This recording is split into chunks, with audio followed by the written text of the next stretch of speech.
Welcome to Atharva crack competition. সবাইকে স্বাগত জানাই আজকের ক্লাসে। আজকে আমরা আলোচনা করব সায়েন্সের কিছু ইম্পর্টেন্ট কোশ্চেন। আগামীতে যে দুটো পরীক্ষা হতে চলেছে, আরআরবি, এনটিপিসি, অল ইন্ডিয়া লেভেলের সব থেকে বড় এক্সাম, সব থেকে বড় কম্পিটিশন এবং পশ্চিমবঙ্গের সব থেকে বড় এক্সাম, সেটা হচ্ছে ডব্লিউবিসিএস প্রিলিমিনারি। তো এই দুটো পরীক্ষাকে পাখির চোখ করে আমরা 20,000 যে জিকে জিএস আলোচনা করবো, জিকে এন্ড জিএস, আর তারই অংশ হচ্ছে আমাদের এই সায়েন্সের অংশ। তো সায়েন্সের এই কোশ্চেন্স গুলো আমরা সপ্তাহে 3 দিন, শুক্রবার, সোমবার এবং বুধবার বিকেল 6টার সময় এনে থাকি। তোমরা ভিডিও দেখতে পারো। ডিসক্রিপশন বক্সে গেলে প্রথম যে লিঙ্কটা পাবে সেটাই হচ্ছে এর প্লেলিস্ট। এখানে গেলে তোমরা আগামী প্রিভিয়াসে হয়ে যাওয়া যেইগুলো লেকচার গুলো সেগুলো দেখতে পারো। এটা হচ্ছে আজকের ক্লাসটা, হচ্ছে লেকচার নাম্বার 3। এর আগে অনেকগুলো ক্লাস হচ্ছে, যদি না দেখো অবশ্যই দেখবে। চলো তাহলে শুরু করি। প্রথম প্রশ্ন তোমাদের সামনে, ভীষণ ইন্টারেস্টিং ক্লাস হবে আজকে, থাকতে হবে প্রথম থেকে শেষ অবধি। প্রথম প্রশ্ন তোমাদের সামনে কি বলছে দেখো, একটা খুব ভালো, খুব সুন্দর একটি কোশ্চেন। বলছে এসআই পদ্ধতিতে ইলেকট্রনের তড়িৎ আধান জিজ্ঞাসা করেছে কত। ইলেকট্রনের তড়িৎ আধান, ইন্টারেস্টিং কোশ্চেন, খুব ভালো প্রশ্ন। বলছে ইলেকট্রনের তড়িৎ আধান কত হবে। তো সবার প্রথমে বলি এই চার্টটা দেখো। আচ্ছা, চার্ট দেখার আগে একটা বলি, তোমাদের কনসেপ্ট বলি। দেখো এইটা যদি আমরা একটাকে অ্যাটম ধরে নিই, অ্যাটমের কেন্দ্রে থাকে দুটো জিনিস, একটা হচ্ছে প্রোটন থাকে, একটা হচ্ছে তোমার নিউট্রন থাকে। প্রোটন হচ্ছে পজিটিভ চার্জ যুক্ত হয়, প্রোটন পজিটিভ চার্জ যুক্ত, পিপি মনে রাখবে। আর নিউট্রনের কোনো চার্জ থাকে না, সেটা হচ্ছে তোমার জিরো হয়, জিরো জিরো জিরো, ঠিক আছে, কোনো চার্জ থাকে না। আর বাইরে আউটার শেলে থাকে হচ্ছে তোমার নেগেটিভ চার্জ যুক্ত ইলেকট্রন ঘুরতে থাকে, ঠিক আছে।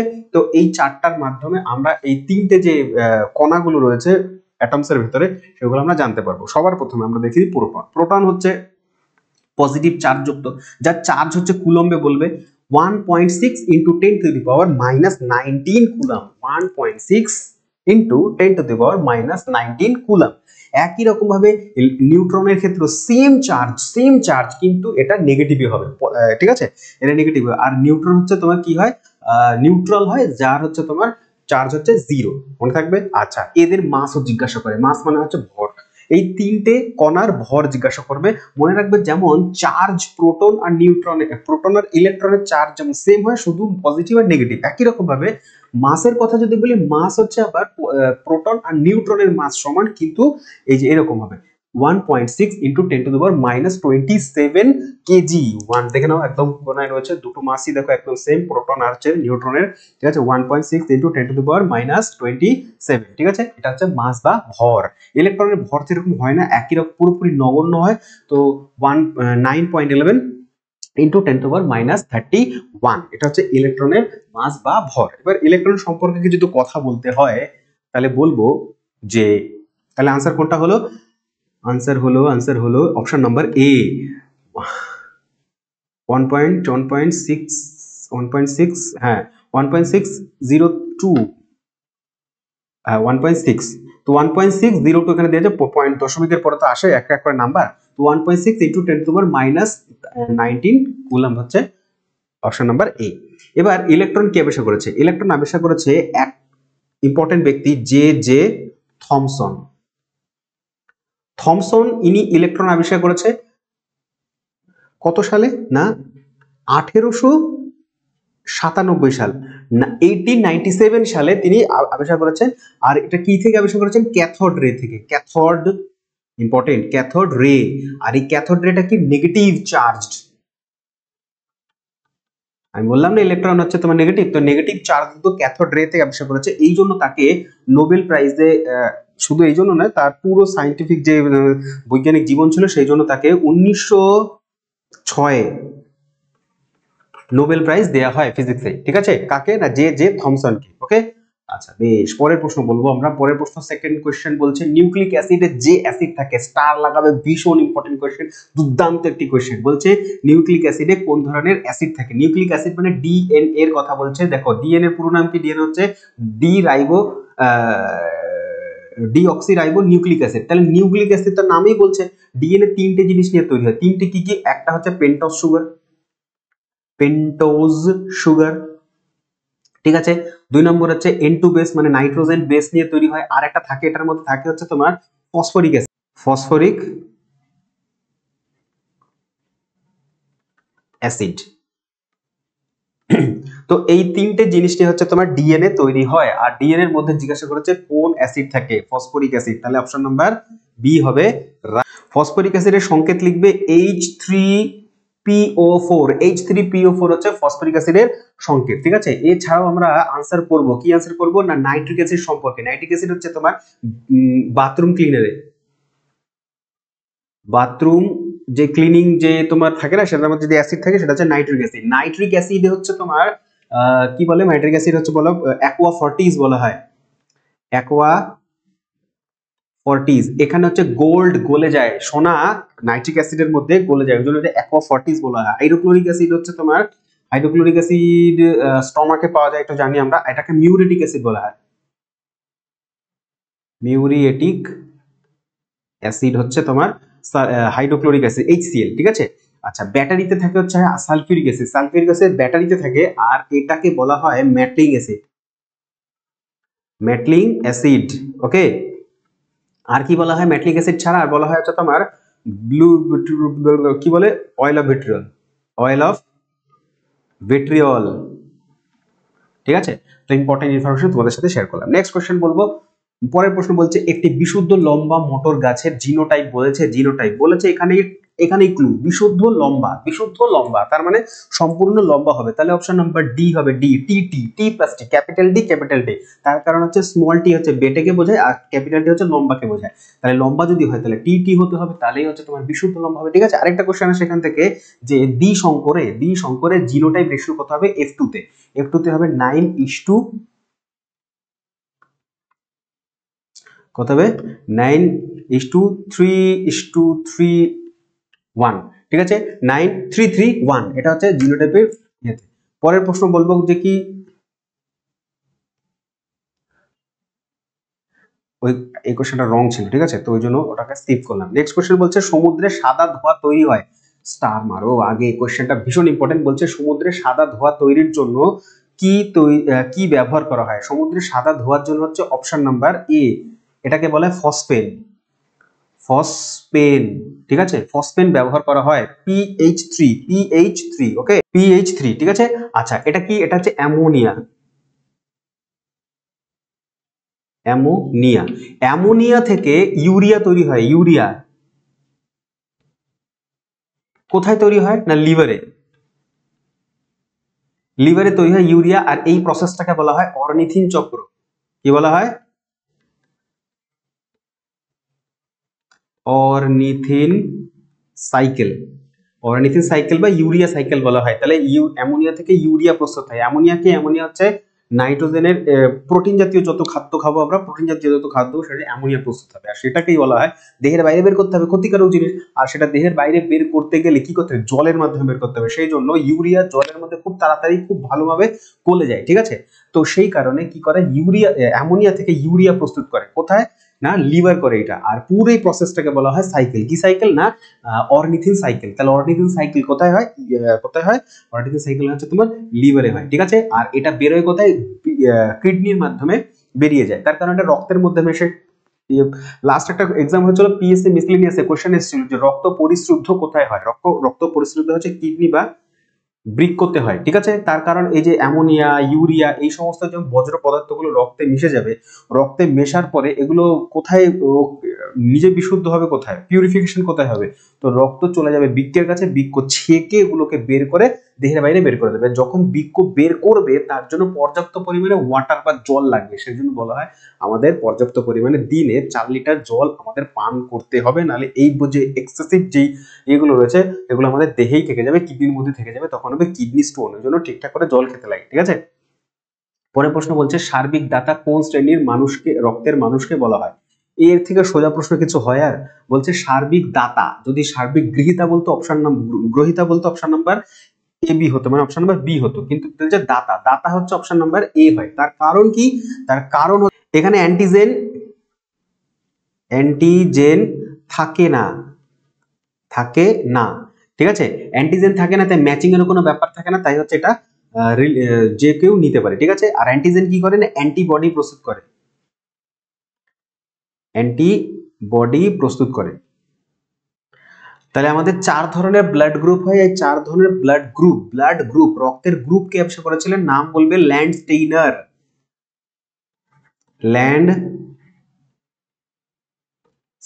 ল্যান্ডস্টেইনার 1900 সালে ব্লাড গ্রুপ আবিষ্কার করেছিল, ঠিক আছে। 1900 তে ব্লাড গ্রুপ আবিষ্কার করেছিল, এবং ব্লাড গ্রুপের মধ্যে এক ধরনের কি পাওয়া যায়, তোমার অ্যান্টিজেন পাওয়া যায়, যেটা হচ্ছে রিসেসিভ বানরের মধ্যে পাওয়া গেছিল। সেই ওটাকে RH ফ্যাক্টর বলা হয়, RH ফ্যাক্টর। তো যার RH ফ্যাক্টর রয়েছে এটা একটা অ্যান্টিজেন, যার RH ফ্যাক্টর রয়েছে তাকে আমরা পজিটিভ রক্ত বলবো, যার নেই যার হচ্ছে তোমার নেগেটিভ বলবো, ঠিক আছে। আচ্ছা বেশ, নেক্সট কোশ্চেন বলবে কোষ বিভাজনের প্রস্তুতি পর্বকে কি বলে? কোষ বিভাজনের প্রস্তুতি পর্ব তো সেল ডিভিশন। মনে রাখবে সেল ডিভিশন দুটো ফেজে হয়, একটা হচ্ছে ইন্টারফেজ আর একটা হচ্ছে তোমার মায়োটিক ফেজ বা এম ফেজ, ঠিক আছে। যেটা ইন্টারফেজ সেটা আবার G1, তারপরে হচ্ছে তোমার S ফেজ, তারপর হচ্ছে G2 ফেজ, ঠিক আছে। আর এম ফেজের হচ্ছে তোমার PMAT, মনে রাখবে PMAT মানে হচ্ছে তোমার প্রোফেজ, মেটাফেজ, অ্যানাফেজ এবং টেলোফেজ, এইভাবে করে এম ফেজ সাজানো থাকে, ওকে। আচ্ছা, তো এর জন্য একটা ডায়াগ্রাম দেখলে আরো ভালো করে আমরা বুঝতে পারবো। দেখো এই ডায়াগ্রামটা খুব মন দিয়ে বুঝবে, ঠিক আছে। সবার প্রথমে কি হবে, আমাদের ইন্টারফেজ। দেখো এটা টোটালটা হচ্ছে ইন্টারফেজ, 24 ঘন্টার মধ্যে 23 আওয়ার হচ্ছে তোমার ইন্টারফেজ চলতে থাকে। আর সব থেকে বড় যে সেল সাইকেলের মধ্যে সেল ডিভিশনের সব থেকে বড় যে সময়টা সেটা হচ্ছে তোমার ইন্টারফেজ, 23 ঘন্টা। মাত্র 1 আওয়ার হচ্ছে তো মায়োটিক ফেজ, ঠিক আছে। আচ্ছা, ইন্টারফেজে কি হয়, ইন্টারফেজের প্রথম যে ফেজটা সেটাকে G1 বলা হয়। তারপর হচ্ছে তোমার S ফেজ, যেখানে তোমার ডিএনএ রেপ্লিকেশন হতে থাকে। তারপর হচ্ছে G2 ফেজ, তারপর হচ্ছে কি G2 ফেজ, এটা হচ্ছে পুরো প্রস্তুতি নিল। এবার ফাইনালি তোমার কি করা হবে না, সেল ডিভাইড হবে। তো সেল ডিভাইড যেটা হবে সেটাকেই বলা হয় মায়োটিক ফেজ। সেল যখন ফাইনালি ডিভাইড হচ্ছে সেটাকে বলে মায়োটিক ফেজ বা এম ফেজ। এম ফেজ হচ্ছে তোমার কয়টা পদ্ধতি, প্রোফেজ, মেটাফেজ, অ্যানাফেজ, টেলোফেজ। আমি যেটা বললাম চারটে, এম ফেজ হচ্ছে 4টে ফেজের মধ্যে বিভক্ত। এটা গেল এই যে এম ফেজের মধ্যে যে 4টে হয়, এইটা হয় হচ্ছে তোমার নিউক্লিয়াসে, ঠিক আছে, যেটাকে বলা হয় ক্যারিওকাইনোসিস। নিউক্লিয়াসের মধ্যে সম্পূর্ণ করে দিলে তারপরে শিফট হয়ে যায় মাইটোটিক ফেজের লাস্ট ফেজ, শেষ ফেজ, সেটা হচ্ছে তোমার সাইটোকাইনেসিস। মানে সাইটোপ্লাজমের ডিভিশন, ঠিক আছে। তাহলে এইভাবে করে 1 2 3 4 করে কয়েকটা পরপর ফেজ আসতে শুরু করে, ঠিক আছে। আর তারপরে যখন নাকি সাইটোকাইনোসিস ফেজ কমপ্লিট, তারপরে আবার কি হয়, G1 ফেজ চলে যায়, তারপর আবার G1 ফেজ চলে যায়। কিন্তু সাইটোকাইনোসিস এবং G1 ফেজের মাঝখানে একটা গ্যাপ আসে, একটা সময় আসে, যেই টাইম ফ্রেমটাতে কোনো ধরনের সেল ডিভিশন হয় না। সেই জন্য এই ফেজটার নাম দেওয়া হচ্ছে কি, G0। পরীক্ষায় প্রশ্ন আসবে G0 ফেজ কোথায় দেখা যায়। G0 ফেজ হচ্ছে সাইটোকাইনোসিসের পরে আর G1 ফেজের ঠিক আগে, এখানে কোনো ধরনের সেল ডিভিশন হয় না, ঠিক আছে। চলো নেক্সট কোশ্চেন। আচ্ছা, আনসারটা করে নিই। তাহলে কি বলেছে, কোষ বিভাজনের প্রস্তুতি পর্বকে ইন্টারফেজ বলা হয়, অপশন নাম্বার ডি। আর যে প্রোফেজ, মেটাফেজ, অ্যানাফেজ এবং টেলোফেজ এগুলো হচ্ছে তোমার এম ফেজের পার্ট। বুঝতে পেরেছো আশা করি। নেক্সট কোশ্চেন, পরের প্রশ্ন বলছে সালোক সংশ্লেষে সক্ষম প্রাণী হচ্ছে ইউগ্লিনা। ছোট্ট থেকে পড়ে এসেছি, এর মধ্যে কোনো দ্বিধা যেন না থাকে, ঠিক আছে। আচ্ছা, স্পঞ্জ হচ্ছে পরিফেরা জাতীয় প্রাণী, যার মধ্যে যেই এগুলো হচ্ছে সব সামুদ্রিক প্রাণী, যেই প্রাণীর দেহে প্রচুর পরিমাণে ছিদ্র থাকে সেগুলোকে পরিফেরা জাতীয় প্রাণী বলে, ঠিক আছে। আচ্ছা, স্পঞ্জের দুটো জায়গা মনে রাখবে। এক এক নম্বর হচ্ছে ওটিজ, যেখান থেকে ওয়াটার দেহে ঢোকে, ইন হয়, ঠিক আছে। আরেকটা হচ্ছে তোমার 2 নম্বর অস্কিউলাসের মধ্যে ওয়াটার আউট হয়, ঠিক আছে, দেহের বাইরে বেরিয়ে যায়। তো এই দুটো ছিদ্র বা দুটো অংশ মনে রাখবে, যেটা হচ্ছে তোমার স্পঞ্জের দেহে পাওয়া যায়। একটা হচ্ছে অটিজ, একটা হচ্ছে তোমার অস্কিউলাস, ওকে। ওয়াটার এন্টার করে দেহে, আর একটা হচ্ছে ওয়াটার বেরিয়ে যায়। প্রবাল মানে হচ্ছে তোমার কি বলে, প্রবাল হচ্ছে তোমার এক প্রকার সামুদ্রিক প্রাণী, যেটা দেহবশেষ জমেই হচ্ছে প্রবাল সৃষ্টি হয়, ঠিক আছে। যেগুলোকে আমরা কি বলি, এরকম হচ্ছে প্রবাল জমেই হচ্ছে লাক্ষাদ্বীপ তৈরি হয়েছে। লাক্ষাদ্বীপ হচ্ছে প্রবাল কীট দ্বারা তৈরি হয়, তার দেহবশেষ। পৃথিবীর সব থেকে বড় যে প্রবাল দ্বীপ সেটা হচ্ছে তোমার গ্রেট ব্যারিয়ার রিফ। পরীক্ষা এসেছিল মিসলেনিয়াসে, গ্রেট ব্যারিয়ার রিফ, ঠিক আছে। এই গ্রেট ব্যারিয়ার রিফ কোথায় রয়েছে, অস্ট্রেলিয়াতে। প্রত্যেকে জানি আমরা অস্ট্রেলিয়াতে আছে, কিন্তু কোন দিকে আছে, ইস্টে আছে, পূর্ব দিকে। অস্ট্রেলিয়ার ইস্ট মানে পূর্ব দিকে রয়েছে হচ্ছে গ্রেট ব্যারিয়ার রিফ, যেটা হচ্ছে এই গ্রেট ব্যারিয়ার রিফ হচ্ছে প্রচুর পরিমাণে কি বলে জীব বৈচিত্র্যপূর্ণ এলাকা, খুবই ইম্পর্টেন্ট এলাকা, এবং হচ্ছে এটা সামুদ্রিক ঝাপটা থেকেও পূর্ব দিকের যে অস্ট্রেলিয়ার পোর্শনটা সেটাকে রক্ষা করে, মনে রাখবে, ইম্পর্টেন্ট কোশ্চেন। পরের প্রশ্ন বলছে প্রসারণশীলতা, মানে হচ্ছে তোমার প্রসারণশীলতা এক্সপ্যান্ড হতে পারে এবং হচ্ছে সংকোচনশীলতা সংকুচিত হতে পারে, ঠিক আছে। এগুলো কোন পদার্থের মধ্যে দেখা যেতে পারে, কোন পদার্থের বৈশিষ্ট্য? সোজা প্রশ্ন, আনসার কি বলছে? কঠিন, তরল, গ্যাসীয় নাকি অর্ধকঠিন? অর্ধকঠিন কি আবার, ঠিক আছে। কঠিনের থেকে নিশ্চয়ই তোমার সংকোচনশীলতা প্রসারণশীলতা অতটা বেশি দেখা যায় না, হয় না। সব থেকে বেশি হয় যেটা অপশন নাম্বার সি, গ্যাসে। গ্যাসীয়র প্রসারণশীলতা বেশি এবং হচ্ছে সংকোচনশীলতাও বেশি হয়, ঠিক আছে। আচ্ছা বেশ, পরের প্রশ্ন বলছে সালোক সংশ্লেষে সৃষ্ট গ্লুকোজ অণুর অক্সিজেনের উৎস কি? গ্লুকোজ অণুর অক্সিজেনের উৎস কি? যখন সালোক সংশ্লেষ হয় গ্লুকোজ অণু, গ্লুকোজের তো গ্লুকোজ হচ্ছে তোমার C6H12O6, এই যে গ্লুকোজ এইটার উৎস কি, কোথা থেকে আসে? এটা হচ্ছে option number A, carbon dioxide থেকে তোমার সালোক সংশ্লেষের গ্লুকোজ অণু সৃষ্টি হয়। ওকে, আচ্ছা বেশ,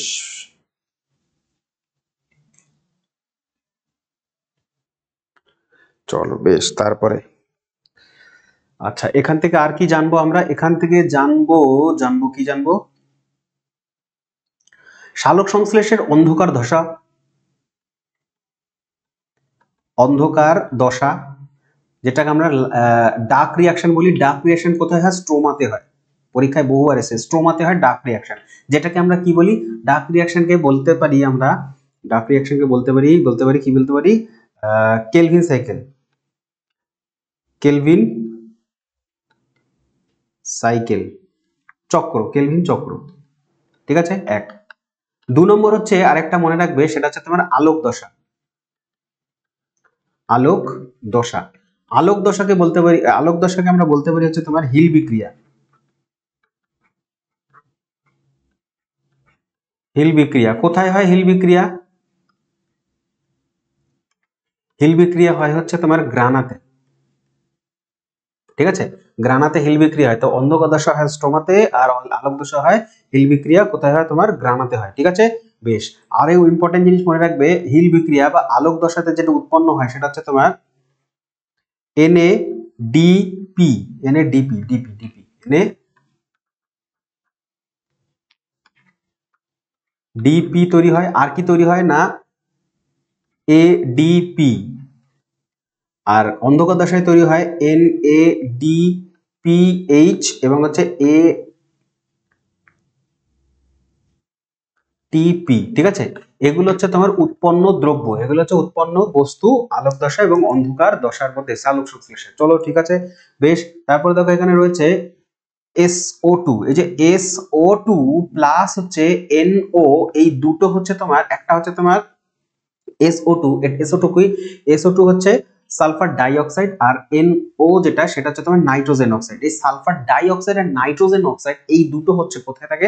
আমাদের যত বেশি দূষণ হবে, গাড়ি ঘোড়ার ধোঁয়া, তারপর হচ্ছে কলকারখানার ধোঁয়া, এগুলো হচ্ছে সালফার ডাইঅক্সাইড এবং হচ্ছে নাইট্রোজেন অক্সাইড আমাদের আপার লেভেলে জমতে থাকে। যখন বৃষ্টি হয় তখন বৃষ্টির জলের সাথে এই দুটো অক্সাইড মিশে গিয়ে অ্যাসিড তৈরি করে, এবং জলের সাথে মিশে অ্যাসিড আমাদের দেহে এবং হচ্ছে প্রথমত তো আমাদের সারফেসে আসে, পৃথিবী পৃষ্ঠে আসে, এবং সেগুলো আমাদের দেহে যায়। তারপরে তোমার যত জলজ প্রাণী রয়েছে তাদের দেহে যায়। তো এইটাকে বলা হয় অ্যাসিড রেন। তো পরীক্ষায় প্রশ্ন আসবে অ্যাসিড রেনের কারণ কি? অ্যাসিড রেনের কারণ হচ্ছে সালফার ডাই অক্সাইড এবং নাইট্রোজেন অক্সাইড, ঠিক আছে। যখন সালফার ডাই অক্সাইড অক্সিজেনের সাথে মানে তোমার জলের সাথে বিক্রিয়া করে তখন তৈরি করে H2SO4, আর যখন নাইট্রাস অক্সাইড জলের সাথে বিক্রিয়া করে তখন যে অ্যাসিডটা তৈরি করে সে নাইট্রিক অ্যাসিড, ঠিক আছে। HNO3, ঠিক আছে। এই দুটো অ্যাসিড হিসেবে আসে পৃথিবীতে পড়ে। ক্লোরোফিলকে সক্রিয় করে কে? এর মধ্যে কে হচ্ছে ক্লোরোফিলকে সক্রিয় করে? Option number C, photon. Photon হচ্ছে ফোটন কণা, ঠিক আছে। ফোটন কণা হচ্ছে তোমার কি করে না, ক্লোরোফিলকে সক্রিয় করে, ঠিক আছে। আচ্ছা বেশ, তারপরে নেক্সট কোশ্চেন বলছে কোন হরমোনটি অ্যাড্রিনাল গ্রন্থিকে উদ্দীপিত করে? অ্যাড্রিনাল গ্রন্থিকে উদ্দীপিত করে কে? উত্তর হবে option number A, adrenocorticotropic hormone. Option number A হচ্ছে অ্যাডিনোকর্টিকোট্রপিক হরমোন, ACTH। এ হচ্ছে তোমার কোথা থেকে খরিত হয়? পিটুইটারি থেকে, অ্যাড্রিনাল গ্রন্থি থেকে। অ্যাড্রিনাল গ্রন্থি কোথায় রয়েছে? বৃক্কে রয়েছে। কোথায় আছে? বৃক্কর মধ্যে পাওয়া যাচ্ছে অ্যাড্রিনাল গ্রন্থি। এখান থেকে ক্ষরিত হয় হচ্ছে তোমার অ্যালডোস্টেরন। কোথা থেকে? অ্যাড্রিনাল থেকে, অ্যালডোস্টেরন, অ্যালডোস্টেরন হরমোন। তারপরে ক্ষরিত হয় হচ্ছে তোমার adrenaline, adrenaline hormone, cortisol, cortisol, cortisol hormone, ঠিক আছে? এই তিনটে হরমোন ক্ষরিত হয়। আচ্ছা, এই যে এসটিএইচ বলতে এসটিএইচ মানে হচ্ছে গ্রোথ হরমোন, জিটিএইচ এগুলো গ্রোথ হরমোন, এই দুটো, ঠিক আছে? আর এটা হচ্ছে থাইরক্সিন, টি3 হচ্ছে তোমার থাইরক্সিন হরমোন, যেটা তোমার থাইরয়েড থেকে ক্ষরিত হয়। আয়োডিন, আয়োডিন হচ্ছে নির্ভর করে এই থাইরক্সিনের ক্ষরণের এতে, ঠিক আছে, মাত্রাকে নিয়ন্ত্রণ করে। যদি থাইরক্সিনের মাত্রা কমে যায় তাহলে থাইরয়েড গ্রন্থি বড় হতে শুরু করে, যেটাকে আমরা গয়টার বলি। কি বলি? এই রোগটাকে গয়টার, ঠিক আছে? বলছে বেগ শূন্য হলেও, আচ্ছা আরেকটা কথা বলি, যদি মনে করি গ্রোথ হরমোন ম্যাক্সিমাম বেশি বেশি পরিমাণে ক্ষরণ হয়, তাহলে একটা রোগ হয়, মানে কি অতি লম্বা, অতিকায় লম্বা হয়ে যায়। সেটাকে কি বলে বলো তো? সেটাকে বলে অ্যাক্রোমেগালি, অ্যাক্রোমেগালি, ঠিক আছে? বেশি পরিমাণে যদি জিটিএইচ ক্ষরিত হয়, জিটিএইচ ক্ষরিত হয়, আর যদি কম ক্ষরিত হয় তাহলে এই রোগটাকে বলা হয় ডরফিজম, বামনত্ব, ডরফিজম। আচ্ছা এক সেকেন্ড দাঁড়াও,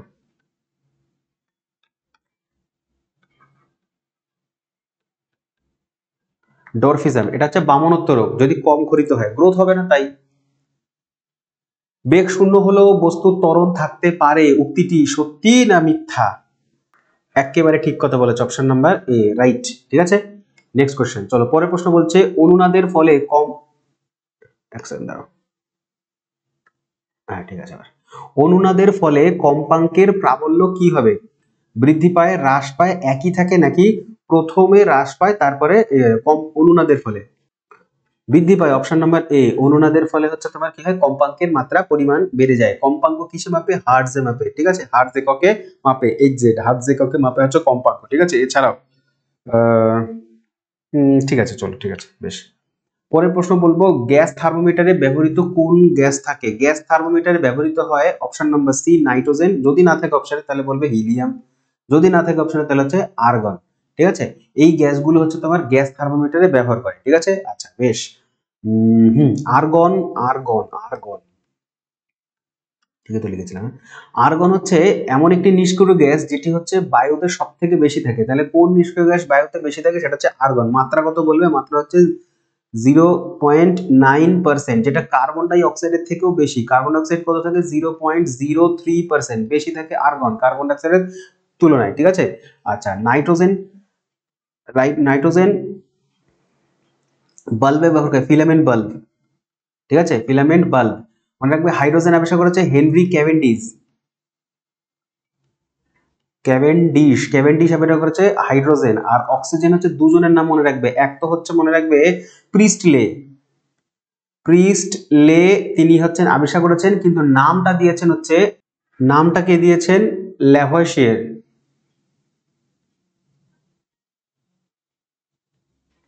ল্যাভয়েশিয়ার, ঠিক আছে? ল্যাভয়েশিয়ার হচ্ছে নাম দিয়েছিলেন, অক্সিজেন নামটা দিয়েছিলেন, আর প্রিস্টলে হচ্ছে আবিষ্কার করেছিল, ঠিক আছে? বেশ, চলো পরে।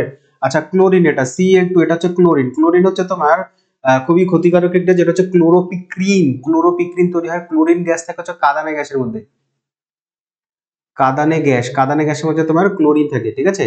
আর আর কি মনে রাখবে, ক্লোরিন হচ্ছে তোমার পৌরসভার মিউনিসিপ্যালিটির ওয়াটার পিউরিফিকেশনে লাগে। ওয়াটার যে পিউরিফাই করে, মিউনিসিপ্যালিটির ওয়াটার পিউরিফাই ক্লোরিন গ্যাস দিয়ে করে দেয়, ঠিক আছে? পরের প্রশ্ন বলছে যে পাত্রে তড়িৎ বিশ্লেষণ করা হয় তার নাম কি? যে পাত্রে তড়িৎ বিশ্লেষণকে বলা হয় ইলেকট্রোলাইসিস, ইলেকট্রোলাইসিস করা হয় সেই পাত্রটাকে বলা হয় হচ্ছে তোমার কি বলা হয়? ভোল্টামিটার। এই যে ছবিটা দেখতে পাচ্ছ, এটা হচ্ছে ভোল্টামিটারের ডায়াগ্রাম, ঠিক আছে? ভোল্টামিটার হচ্ছে কি থাকে? দুটো ব্যাটারির দুটো দিকের সাথে দুটো ধাতব পাত থাকে, যেটা জলে ডোবানো থাকে। জলের মধ্যে ইলেকট্রোলাইসিস মানে অ্যাসিড, লবণ বা হচ্ছে তোমার বেস, এগুলো মিশিয়ে দেওয়া থাকে, ঠিক আছে? তো এই যে ধাতব পাতটা, এটা হচ্ছে তোমার একটা হচ্ছে ক্যাথোড হয়, একটা হচ্ছে তোমার অ্যানোড হয়। যেটা অ্যানোড সেটা হচ্ছে পজিটিভ, যেটা ক্যাথোড সেটা হচ্ছে তোমার নেগেটিভ হয়। মনে রাখবে ব্যাটারির পজিটিভ দিকের সাথে তোমার যেটা থাকে সেটা অ্যানোড, যেটা নেগেটিভ মেরুর সাথে যুক্ত থাকে সেটাকে বলা হয় ক্যাথোড, নেগেটিভের সাথে, ঠিক আছে? এবার কি হয়, যখনই আমরা মানে তড়িৎ চালনা করবে এর সাথে, তখন কি হবে, এইখানে আয়ন তৈরি হবে। আর আয়ন হচ্ছে দুই প্রকার, একটা হচ্ছে ক্যাটায়ন, একটা হচ্ছে তোমার অ্যানায়ন। যেটা অ্যানায়ন সেটা হচ্ছে তোমার নেগেটিভ চার্জ, আর যেটা ক্যাটায়ন সেটা হচ্ছে তোমার পজিটিভ চার্জ। এবার আমরা জানি পজিটিভ নেগেটিভের সাথে অ্যাট্রাক্ট হবে আর নেগেটিভ পজিটিভের সাথে অ্যাট্রাক্ট হবে। তাহলে অ্যানোড অলরেডি নেগেটিভ, তাই হচ্ছে অ্যানোড কাকে কোন আয়নকে অ্যাট্রাক্ট করবে? অ্যানোড। অ্যানোড কি? অ্যানোড হচ্ছে কি? অ্যানোড তো পজিটিভ, তাহলে অ্যানোড যদি পজিটিভ হয় অ্যানোড কাকে অ্যাট্রাক্ট করবে? নেগেটিভকে। তাই অ্যানোডের গায়ে গিয়ে অ্যানায়ন জমে, অ্যানোডের গায়ে গিয়ে অ্যানায়ন জমে। তার কারণ হচ্ছে অ্যানায়ন নিজে নেগেটিভ, নেগেটিভ গিয়ে পজিটিভকে জমবে, এবং হচ্ছে ক্যাটায়ন নিজে পজিটিভ, তাই ক্যাটায়ন জমবে কোথায় গিয়ে? ক্যাথোডে গিয়ে জমবে, ক্যাথোড নিজে পজিটিভ। ঠিক আছে, তো একটু ডায়াগ্রামটা দেখে নাও, তাহলে ব্যাপারটা বুঝে যাবে। দেখো পজিটিভ পজিটিভ জমেছে, নেগেটিভ পজিটিভ গিয়ে তোমার নেগেটিভে জমেছে, আর নেগেটিভ গিয়ে পজিটিভের মধ্যে জমেছে। ঠিক আছে, জাস্ট ডায়াগ্রামটা একবার দেখে নিলেই বুঝতে পারবে। এর থেকে আরো একটা শর্টকাট নিয়মে বুঝতে পারো, দেখো CC cathode cation, anode anion, cathode cation, anode anion. ঠিক আছে, এইভাবে গিয়ে জমবে। তো উত্তরটা হবে কি? অপশন নাম্বার এ, ভোল্টামিটার।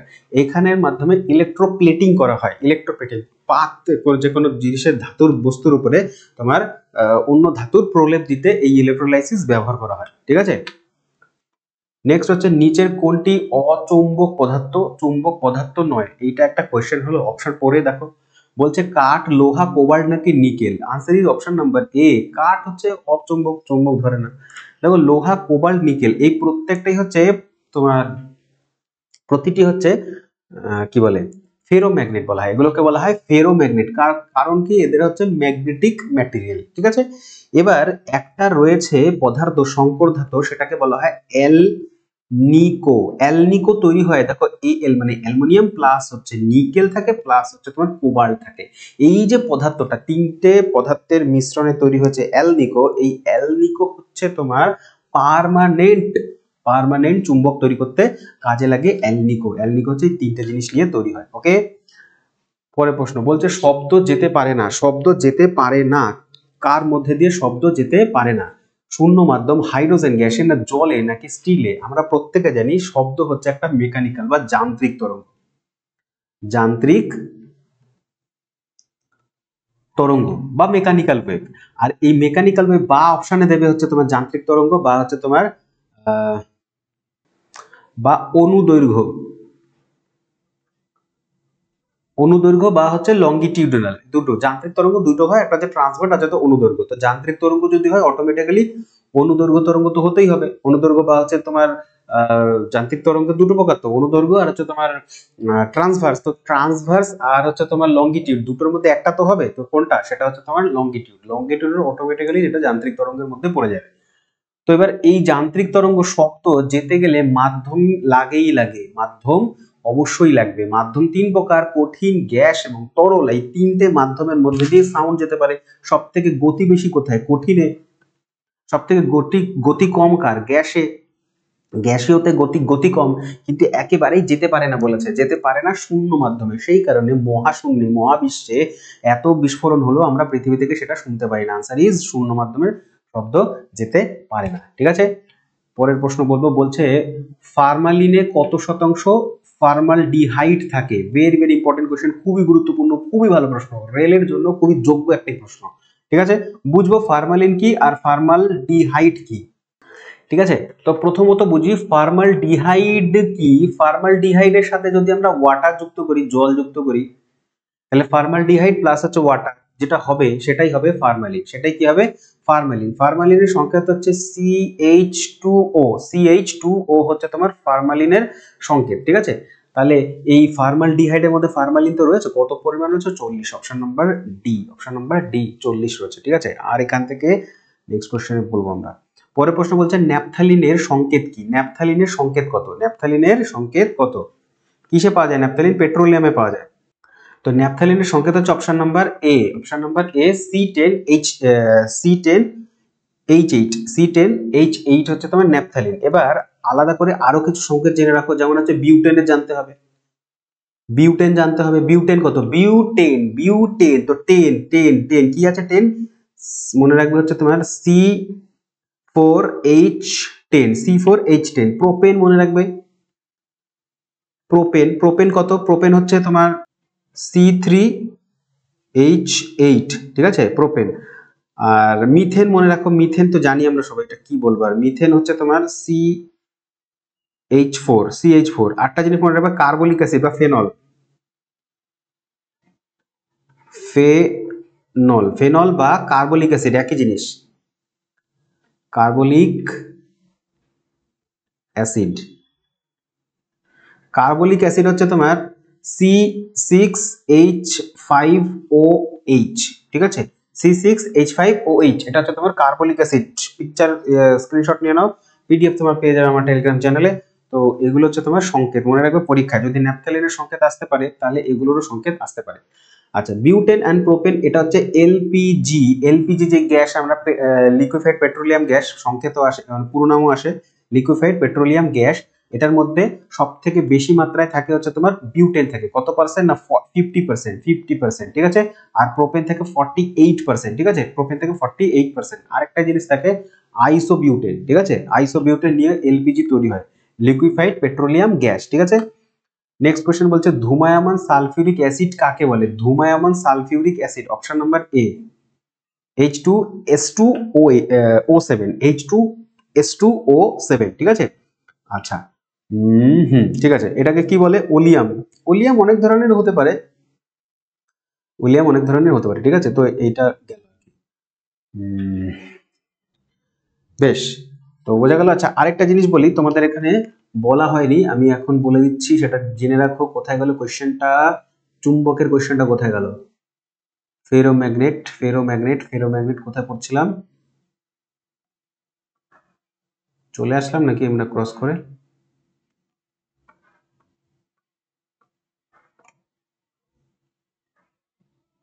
আচ্ছা, এই কোশ্চেনটা, এটা বলছে যে চুম্বকের কথা। তো চুম্বক থেকে একটা কথা আমাকে বলতে হতো তখন, তো এখন বলে দিচ্ছি।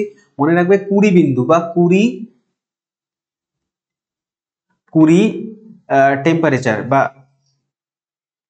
20 উষ্ণতা। 20 উষ্ণতা কি? 20 উষ্ণতা সেই উষ্ণতা যেই উষ্ণতাতে হচ্ছে তোমার, যে উষ্ণতাতে কি হয়, যা চুম্বকের চুম্বকত্ব শক্তি হারিয়ে ফেলা হয়, সেই টেম্পারেচারকে বলা হয় 20 টেম্পারেচার। কারণ জানি আমরা চুম্বককে যদি উত্তাপ দিতে থাকি একটা সময় কি হবে, তার চুম্বকত্ব শক্তি হারিয়ে যাবে। তো সেই টেম্পারেচারকে বলা হয় 20 টেম্পারেচার। আরেকটা মনে রাখবে অ্যাবসলিউট জিরো টেম্পারেচার, অ্যাবসলিউট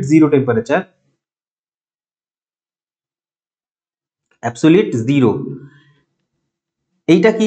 এটা হচ্ছে অ্যাবসলিউট জিরো, হচ্ছে জিরো কেলভিন কে বলে, জিরো কেলভিন কি এটা? এটাতে হচ্ছে তোমার এমন একটি উষ্ণতা, যেই উষ্ণতায় গ্যাসের প্রত্যেকটি যে কণা সচলাচল বা চলাচল, এইটা স্থির হয়ে যায়, কণাগুলা চলবে না। তো এখানে আয়তন শূন্য হয়ে যায়, গ্যাসের আয়তন জিরো হয়ে যাবে। তো এই জন্য এটাকে বলা হয় তোমার অ্যাবসলিউট জিরো টেম্পারেচার। আরেকটা টেম্পারেচার মনে রাখবে, সেটা ইউটেকটিক,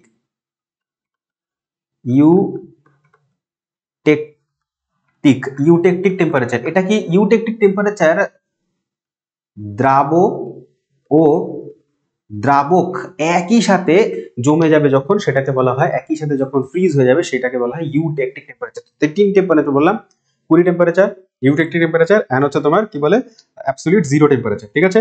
আশা করি, চলো নেক্সট কোশ্চেন বলবো। ও শেষ হয়ে গেছে, এই দেখো লাস্ট কোশ্চেন এটাই পড়েছিলাম। তো থ্যাংক ইউ ভেরি মাচ। যদি ভিডিও ভালো লাগে অবশ্যই একটা লাইক করে দিও, চ্যানেলে যদি প্রথম হও তাহলে অবশ্যই সাবস্ক্রাইব করতে কিন্তু একেবারেই ভুলবে না, ঠিক আছে। তো কি ভালো লাগলো ভিডিওর মধ্যে, কি না ভালো লাগলো, সেটা অবশ্যই সাজেশন হিসেবে আমাকে কমেন্ট বক্সে জানিও, চ্যানেলটা আমরা শুধরে নেওয়ার চেষ্টা করবো। আরো ফাস্ট বলবো, আরো স্লো বলবো, আরো ইনফরমেশন দেবো, কম ইনফরমেশন দেবো, কি দরকার সেটা অবশ্যই সাজেশন হিসাবে অবশ্যই কমেন্ট বক্সে আমাকে জানিও, তাহলে সেই হিসাবে আমি ভিডিও তৈরি করতে পারবো, ঠিক আছে। তো আই হোপ তোমাদের ভিডিও খুব হেল্পফুল হয়েছে, যদি হয়ে থাকে তাহলে একটা লাইক করে দিও, আর দেখতে থাকো অথর্ব ক্র্যাক কম্পিটিশন। ধন্যবাদ।